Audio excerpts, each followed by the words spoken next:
So ఈ white balance అంటే ఏంటో మనం ఈ ఒక వీడియోలో తెలుసుకుందాం. మన హ్యూమన్ ఐ ఎలాంటి లైటింగ్ కండిషన్లో అయినా మనకు వైట్ కలర్ని వైట్ కలర్ లానే చూస్తాం. అది డే అయినా నైట్ అయినా మనకు అక్యురేట్ కలర్ ఇస్తే మనం ఐ చూస్తుంది. సో అదే మనకు కెమెరా అలా కాదు. మనం ఎలాంటి లైటింగ్ కండిషన్లో ఉన్నామో కెమెరాకు ముందే మనం చెప్పాలి. సో అలా చెప్పినప్పుడు ఏం చేస్తుందంటే ఆ వైట్ కలర్ని వైట్ కలర్ లాగా చూపిస్తుంది. సో దట్ మనకు మిగతా కలర్స్ కూడా అక్యురేట్గా ఆ కలర్ లాగా మనకు కనబడతాయి. సో ఈ ప్రాసెస్నే వైట్ బ్యాలెన్సింగ్ అని అంటారు.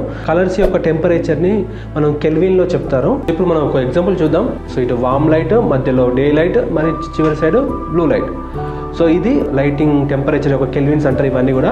సో ఆ నెంబర్ బట్టి ఆ కలర్ లైటింగ్ ఉంటుంది. ఇప్పుడు డే లైట్లో మనకు 5500 కెల్విన్ ఉంది, 500K అంటే ఇది డే లైట్ అని అర్థం. 10,000K అలా చూసుకుంటే కంప్లీట్ బ్లూ కలర్ ఉంది. అదే 2000 కానీ అలా 1000 కానీ 3000 ఇటు సైడ్ చూస్తే కంప్లీట్ వామ్ కలర్ ఉంది. సో ఇటు సైడ్ వామ్, మధ్యలో డే లైట్, మళ్ళీ తర్వాత బ్లూ లైట్.